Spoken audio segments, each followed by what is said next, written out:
Hello guys, welcome to the realistic poetry. आज 8 मई है और आज अंतर्राष्ट्रीय मदर्स डे भी है। तो सबसे पहले इस संसार की सारी माँओं को हमारी तरफ से हैप्पी मदर्स डे। और हम सबको पता है, एवरीवन नोज कि एक माँ के उपकारों को, एक माँ के कर्तव्य को, और एक माँ के एक माँ को कोई भी एक्सप्लेन नहीं कर सकता। No one can explain the contribution of a mother in anyone's life. तो बस आज इस दिन के लिए, आज माँओं के लिए मेरे पास कुछ लाइनें हैं, कुछ पंक्तियां हैं जो मैं कहना चाहूँगा।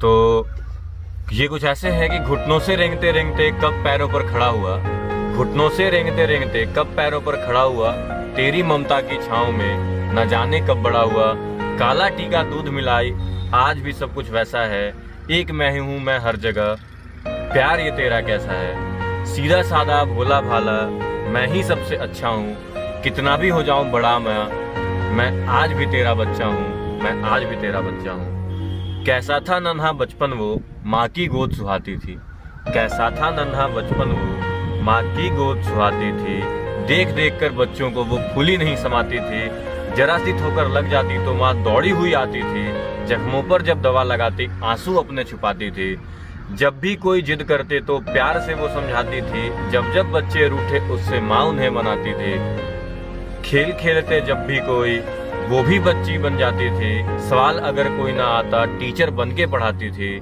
और ऐसे भी सब लोग कहते हैं कि सभी के जीवन में जो सबसे पहला शिक्षक अगर कोई है तो वो माँ ही होती है।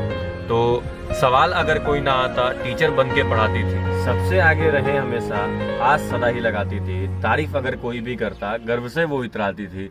ये बात बिल्कुल सही है कि अगर एक माँ हमेशा स्ट्रगलिंग ही होती है और हमेशा स्ट्रगल करती है पूरे लाइफ में।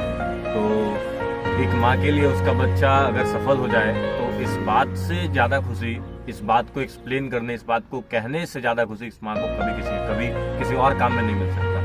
तो आज सदा ही लगाती थी, तारीफ अगर कोई भी करता गर्व से वो इतराती थी, होते अगर जरा उदास हम दोस्त तुरंत बन जाती थी, हंसते रोते बीता बचपन माँ ही तो बस साथी थी, माँ के मन को समझ ना पाए हम बच्चों की नादानी थी, और जीती थी बच्चों की खातिर माँ की यही कहानी थी, माँ की यही कहानी थी।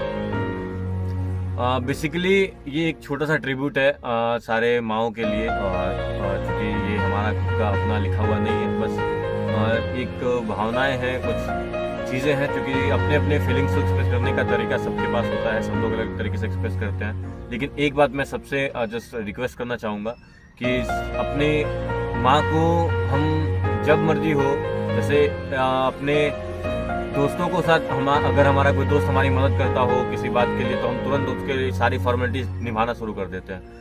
बट हम अपने घर पे अपने माँ बाप को क्रेडिट देना भूल जाते हैं। तो कम से कम अपने लाइफ में आपको जब मौका मिले, जब भी समय मिले, आप अपने माँ को गले लगाइए और एक बार अपने सारे कामों के लिए उसको थैंक यू जरूर बोलिए। That's all.